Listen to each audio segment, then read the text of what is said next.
Thanks for watching. We are coming to you from Hollywood, the most glamorous place in the world. And this is a big night here in our studio, a notable night. You know, when this pandemic started, I spent months telling jokes in my kitchen to no one. My audience was a Vitamix. And then we finally got back in studio last fall. And since then, because we can't let anybody in, I've been hosting the show in front of our crew, the people who work here, many of which have made it clear that they've had enough of me.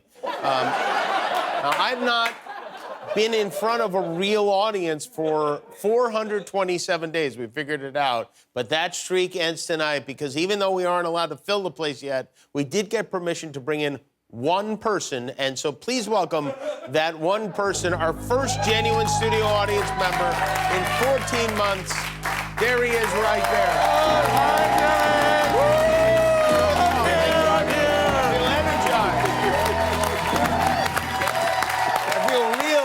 Thank you. Well, okay, now the studio audience is getting more applause than the host. So, what is your name? I'm James Lott Jr. James, they told you had to wear a mask? Yeah, I did. Oh, they did. All right. Well, that doesn't make it as much fun. Well, tell us a little bit about yourself. I had a birthday 2 days ago. I am 52 years old. Oh, nice. Happy birthday. We're very close to the same dramatic age. music. What do you do for work? I'm a professional organizer. An organizer? Yes, I am. Like Barack Obama organizer or like puts things in the right places organizer? Put things in the right place. Okay, all right. So you're crazy is what you're telling me. Yeah, exactly. I like things because things really do work in order when you have things in order. All right. You don't have to sell me on that. Look at how neat everything is here. So, well, enjoy the show because if you don't, it's going to be a very long hour for me, and it's good to have you here. I'm happy to be here, Jimmy. I'll be directing everything right at you. All right. Have you guys heard about the gas shortage? James, have you heard about the gas shortage? Yes, I have. Yeah, all right. Good. I have, Jimmy. Apparently, they're running out of gas after a group of hackers shut down the biggest pipeline in the United States, the Colonial Pipeline. They hit it with one of those ransomware attacks. It caused shortages all across the Southeast. One couple in Alabama decided, all right, there's a shortage. We better stock up. And so they just filled tank after... Either that or they're planning to have one hell of a gender reveal party. I don't know, but people are hoarding gasoline now to the point where the U.S. Consumer Product Safety Commission had to issue this warning. This is, do not fill plastic bags with gasoline. People actually have to be told not to put gasoline in sandwich bags. That's dumb. But the dumbest thing is the only reason there's a shortage is because people are panic buying gas, which is creating a shortage. They tried to assure people there's no cause for alarm, but nothing alarms people like being told there's no cause for alarm. It's no cause for alarm. Oh, my God, get the kids in the bunker. So this is another strange detail. The hackers behind the cyber attack are a group of Russians who call themselves Dark Side. They issued an apology. They said their goal wasn't to create problems for society. We were just trying to make money, which Are we sure they aren't an oil company? Because it seems like they'd get along well. Anyway, the pipeline is back up and running now, so if you drive a Tesla, you will not have the opportunity to look down on others this weekend. In Washington, this was something. Republicans today in Washington voted to remove Liz Cheney from her spot as the third highest ranking member of the House. I never thought I'd be pro-Cheney in any way, but it has happened. She was removed basically for telling the truth. She gave an impassioned speech on the floor of the House last night, which was empty because all her colleagues left. She said Republicans must speak the truth. The election was not stolen, so she had to go. You know, you can't have Republicans going around saying Biden won the election. People might get the right idea. Liz Cheney was one of very few Republicans who voted to impeach Trump for his role in the January 6th attack on the Capitol. She has been outspoken in her criticism, and so House Minority Leader Kevin McCarthy initiated a vote to have her removed. I'm confused. I thought these guys hated cancel culture. Aren't they the ones that... The worst part is, you know... Thank you, James. Everyone else watch James over here, all right? Of course, Donald Trump celebrated on his website today. He wrote, Liz Cheney is a bitter, horrible human being. I watched her yesterday and realized how bad she is for the Republican Party. She has no personality or anything good having to do with politics or our country. You think he has these pre-written and just fills in the blanks like Mad Libs? Then another statement. The Republicans in the House have a great opportunity today to rid themselves of a poor leader, a major Democrat talking point, a warmonger, and a person with absolutely no personality or heart. As a representative of the great state of Wyoming, Liz Cheney is bad for our country and bad for herself. Can you be bad for yourself? Because what other option is there? And why are the Republicans so afraid of Donald Trump? They're the ones given him power by pulling stunts like this. But Liz Cheney isn't backing down. She said today she'll do everything she can to ensure that the former president never again gets anywhere near the Oval Office. You know, she's used to this. Her dad was a dick, too. And this tells you all you need to know about the Republican Party right now. Not only are they trying to gloss over the fact that Trump incited the riot on the Capitol, quite clearly. Some are now questioning whether there was even an insurrection at all. There was a hearing in the House today about the attack on January 6th, during which several lawmakers just attempted to rewrite history, but none more so than Georgia Representative Andrew Clyde. There were some rioters and some who committed acts of vandalism, but let me be clear. There was no insurrection, and to call it an insurrection, in my opinion, is a bold-faced lie. Watching the TV footage of those who entered the Capitol and walked through Statuary Hall showed people in an orderly fashion staying between the stanchions and ropes, taking videos and pictures.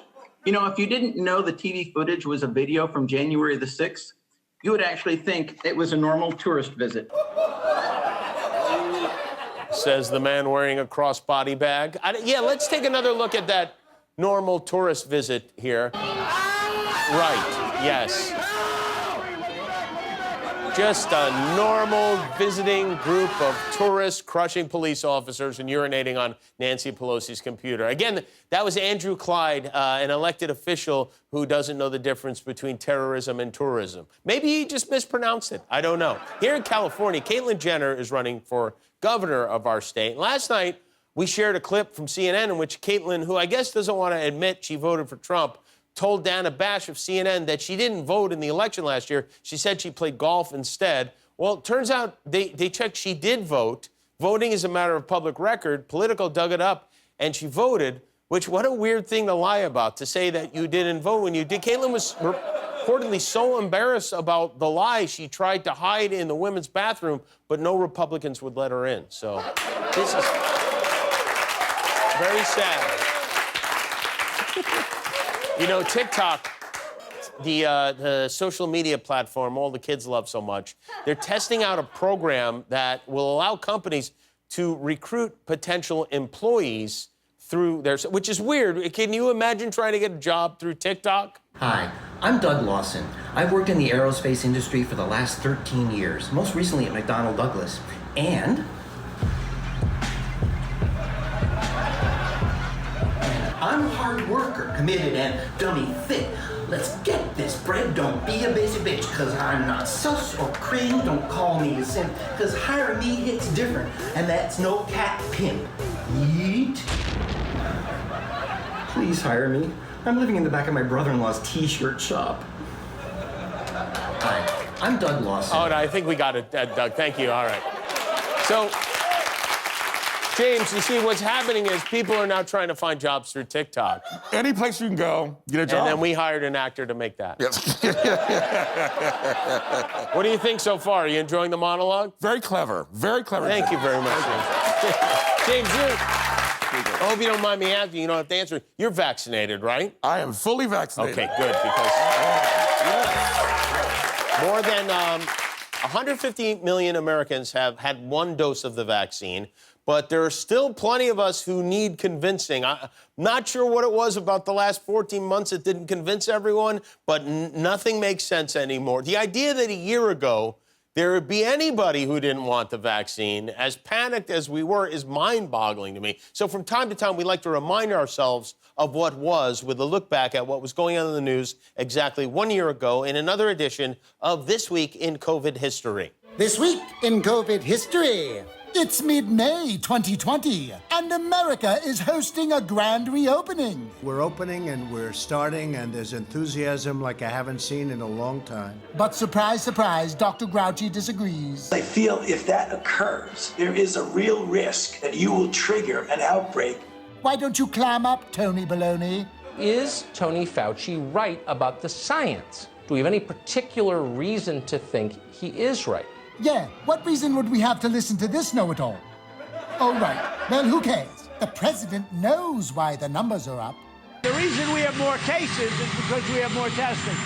We've done a great job. When you test, you have a case. When you test, you find something is wrong. If we didn't do any testing, we would have very few cases. Right. The testing is out of control. Why does that matter if everyday Americans are still losing their lives? Maybe that's a question you should ask China. Why are you saying that to me specifically? I'm saying it to anybody that would ask a nasty question like that. That's not a nasty Please question. go ahead. Speaking of nasty, some former presidents need to keep their thoughts to themselves. Former President Barack Obama has described Donald Trump's handling of the pandemic as an absolute chaotic disaster. Well, not according to the First Lady of Kentucky. I think President Obama should have kept his mouth shut. I think it's a little bit classless, frankly, to critique an administration that comes after you. Yeah, what kind of no-class clown would do that? Joe Biden has had the most disastrous first month of any president in modern history. Oh, Donald, you catty bitch. This has been This Week in COVID History. Hi, I'm Jimmy Kimmel. Click below to subscribe to our YouTube channel, or if you want to be that way about it, don't.